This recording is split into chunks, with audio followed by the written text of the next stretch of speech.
One of my jobs was we used to do aerial photography in Ireland and travel around to people's houses. You know, and well, I used to go around. I was doing that part. Somebody else was up in the air taking the photographs, and I was down on the ground and going to people's houses and showing them and making them bigger. You know, we could make them into different sizes, and that was it was amusing. It could be very amusing. You know, because we had some very strange characters, indeed. Well, I don't think I told you this, Andrew, but I went to this house one day. It was off down, because we had to go to every house. You know, we had all the houses be out in the country like this. And I had to go winding down this alleyway. Anyway, I knocked on this door, and I heard an awful lot of all this kind of thing. I don't know what the hell's going on. I was thinking, Christ, they're going to let a bloody dog or something at me, you know? So I'm getting ready for what might happen. And eventually this guy comes out and he closes the door behind him and he put his hair and he said, yeah. He said to me, I said, we've taken some aerial photography. He said, I don't have an aerial. I have no aerial. He said, I don't have a television. He thought I was the guy who was looking after the air, you know, you're having a license. Obviously he had no license, and he obviously had a television. And he was after spending ages putting it somewhere, God knows where, because I could hear all the steps and running about and running. So that was one experience I had. But there was a woman who you visited out in the country that was difficult. She objected. Oh no, there was something oh special. yeah, there was a woman. Yeah, this was another situation where I went to this house and knocked on the door as usual, and I said to this woman, we were doing some aerial photography, you see, around the area, and we've taken your house. And she said, what? And she said, where did you get that? That's my house. I said, no, we took it from the air. What? That's mine, she said. And I said to her, I knew there was something strange about her, so I thought, well, I said, can you give it back to me? She said, no, that's mine, she said. I'm not giving that back. So I said to her, because it was a very narrow road where I was, and there was a gate, so I said, do you mind if I open the gate to turn? No, you can't open that gate, she said. And she came outside with a brush. Oh, sorry. Excuse me, microphone. And she started to brush around my feet with the brush. How did you get away? Well, I just I said to her, you know, really that's our property. That's it's not even mine. I said to her, it's belonged to the company, the company. No. She said, that's mine. That's mine. You have no right to have that, she said.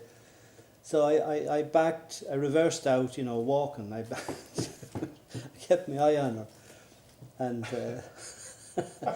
there's no way she would open the gate. No way was she going to open the gate. But, you know, you'd meet very strange people like that.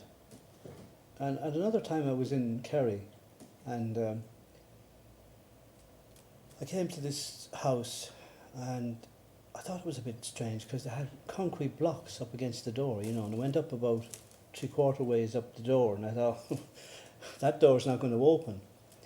So for some reason I decided to go around the back, which was kind of around the side, and there was a door. I knocked on this door, and this guy came, a very strange looking guy.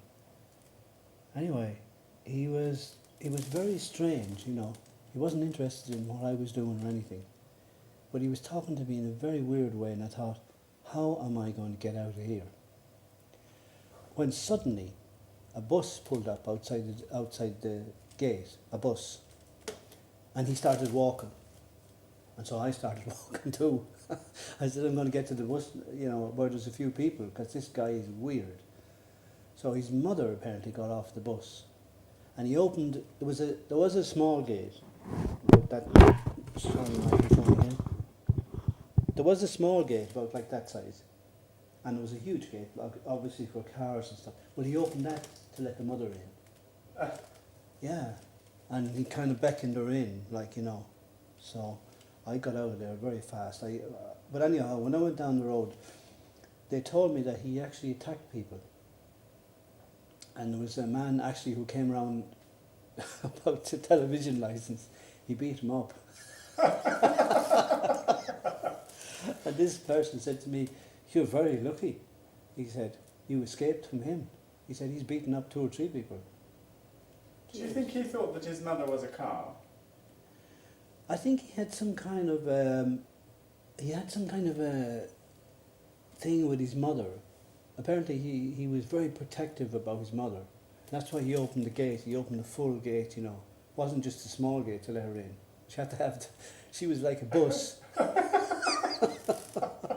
He opened this huge great gate, and then he beckoned her in like this, you know. Oh my God. Oh God, it was very scary. Did you think he backs her out in the morning?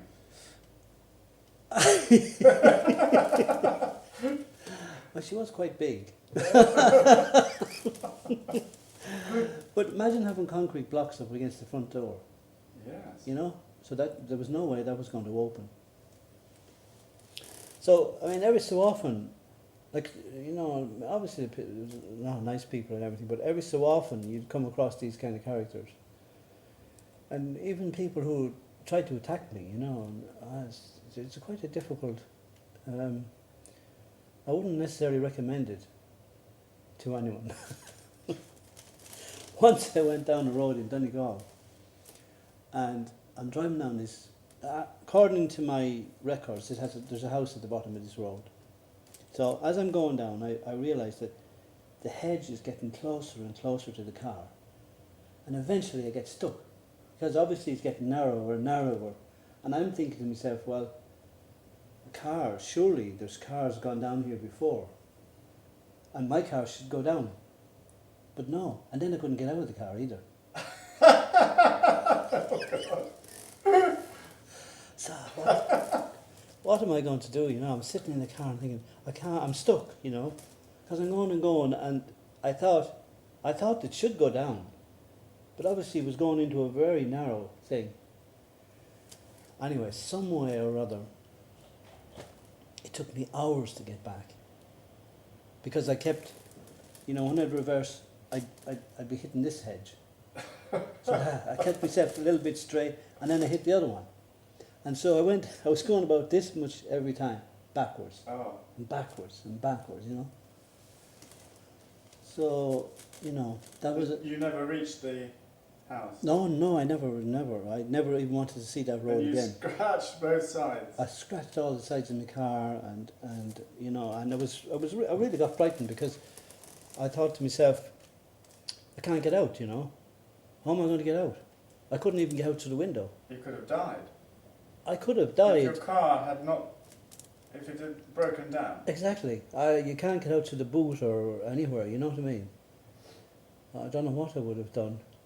I think I would have, I don't know. I would have gone through the, you know, let the window down and just gone through the hedge some way or other, but anyway. You could have taken the boulders out and put them in the car of the hedge.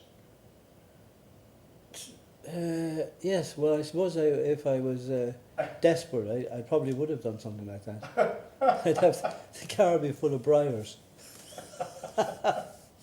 And they're usually called people.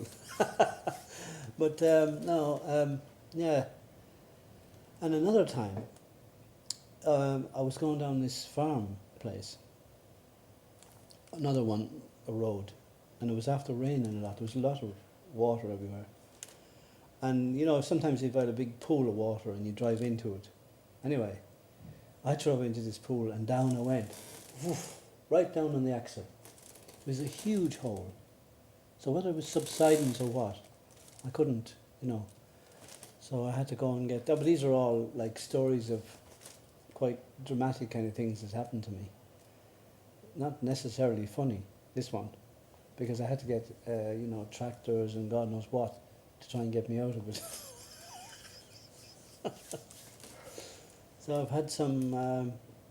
You never went up in the aeroplane? I did. Oh, I did, yeah. I went up in the airplane, yeah. Well, and took the photographs?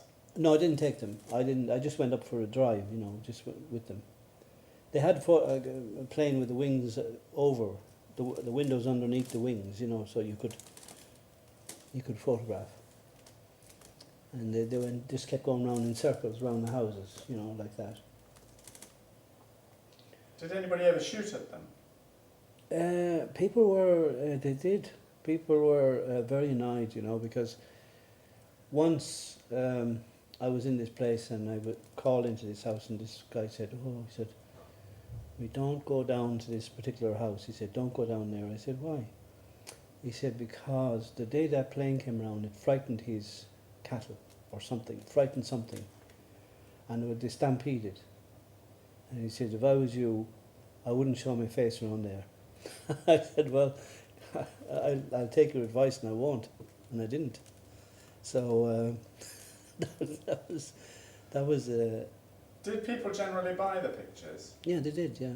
I mean, we got it fair enough to cover everything, that sort of way. You wouldn't sell, I mean, out of 36, you'd lucky you sell 10 probably, Yes.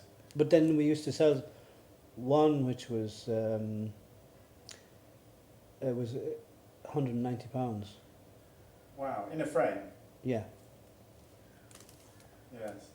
So that was that was a lot of money. So that obviously made up for a lot.